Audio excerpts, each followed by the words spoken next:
परी के वरदान की कहानी। एक गांव में नंदू नाम का लड़का रहता था, जो अपने माता पिता की दिल से सेवा करता और उनकी हर बात मानता था। नंदू मन लगाकर पढ़ाई करता था और हमेशा सबकी मदद को तैयार रहता था। गांव के सभी लोग उसे बहुत प्यार करते थे। नंदू के पिता दिन भर फेरी लगाकर सब्जी बेचा करते थे और उसकी माँ घर संभालती थी। उसकी एक छोटी बहन थी जिससे वह बहुत प्यार करता था। पिता की कमाई से घर और पढ़ाई का खर्चा निकल जाता था। स्कूल जाने से पहले नंदू सुबह सारी सब्जियां धोकर ठेली पर सजा देता था, जिससे उसके पिता को मदद मिल जाती थी। एक दिन उसके पिता बारिश में भीग गए और बीमार पड़ गए। फिर एक दिन अचानक उनकी मृत्यु हो गई। इस हादसे से पूरा परिवार हिल गया। घर से सभी पैसे के लिए मोहताज हो गए। नंदू के माँ की तबीयत भी खराब रहने लगी। नंदू समझ नहीं पा रहा था कि कैसे वह परिवार की मदद करे। नंदू ठेली लगाना तो चाहता था, लेकिन अभी वह सिर्फ 8 साल का था। इतनी कम उम्र में वह इस काम को नहीं संभाल सकता था। नंदू ने अपनी माँ से रामायण महाभारत के साथ साथ दैवीय चमत्कार की कहानियाँ सुनी थी। उसके मन में विचार आया कि भगवान तो सभी की मदद करते हैं, उसकी भी जरूर करेंगे।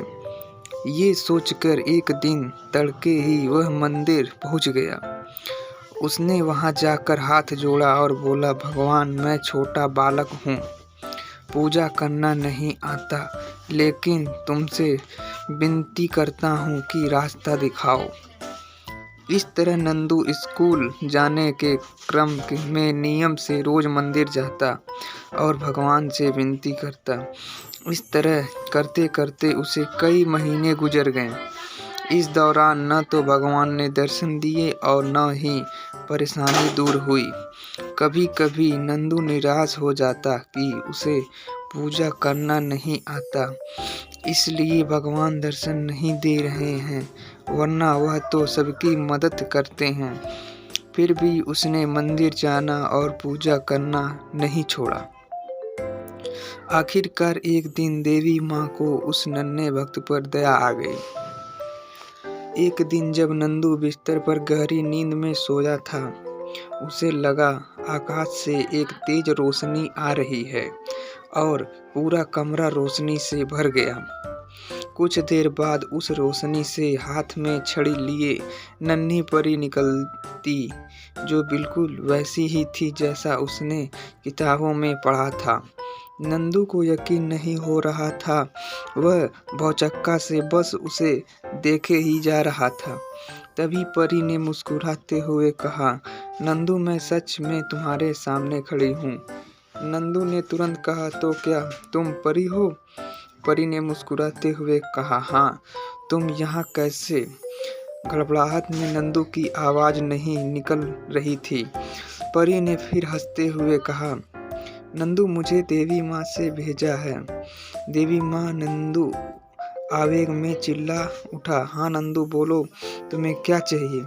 नंदू खुशी से चिल्लाते हुए बोला, अगर तुम्हें सचमुच देवी माँ ने भेजा है तो मेरी माँ को ठीक कर दो। परी बोली, ठीक है नंदू, कल तक तुम्हारी माँ ठीक हो जाएंगी, लेकिन मैं तो तुम्हें वरदान देने आई थी, तुमने अपने लिए कुछ मांगा ही नहीं। नंदू बोला, मेरी माँ ठीक होगी तो पूरे परिवार की देखभाल कर लेगी। बच्चों पर पहला अधिकार माँ का होता है, इसलिए मैंने माँ के लिए मांगा। परी खुश होकर बोली, नंदू, तुम बहुत अच्छे हो, तुम मुझसे एक और वरदान मांग सकते हो।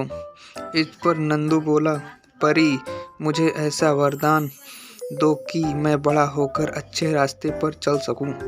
परी ने खुश होते हुए नंदू को एक अंगूठी दी और बोली, इसे पहनकर जो गए वो मुराद पूरी होगी।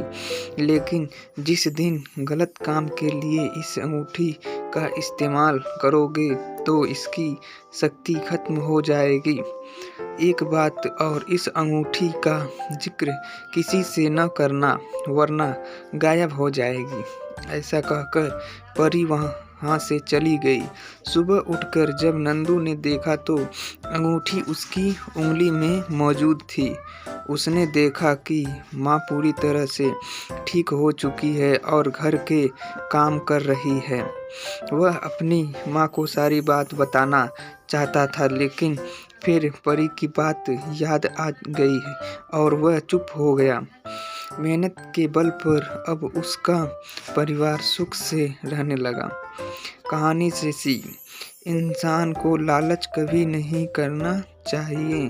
कर्म पर विश्वास करने वाले लोग के लिए कुछ भी असंभव नहीं होता है। दोस्तों, कहानी कैसी लगी कमेंट बॉक्स में ज़रूर बताएं और ऐसे ही कहानी के लिए सब्सक्राइब करें, फॉलो करें। जय हिंद। धन्यवाद दोस्तों।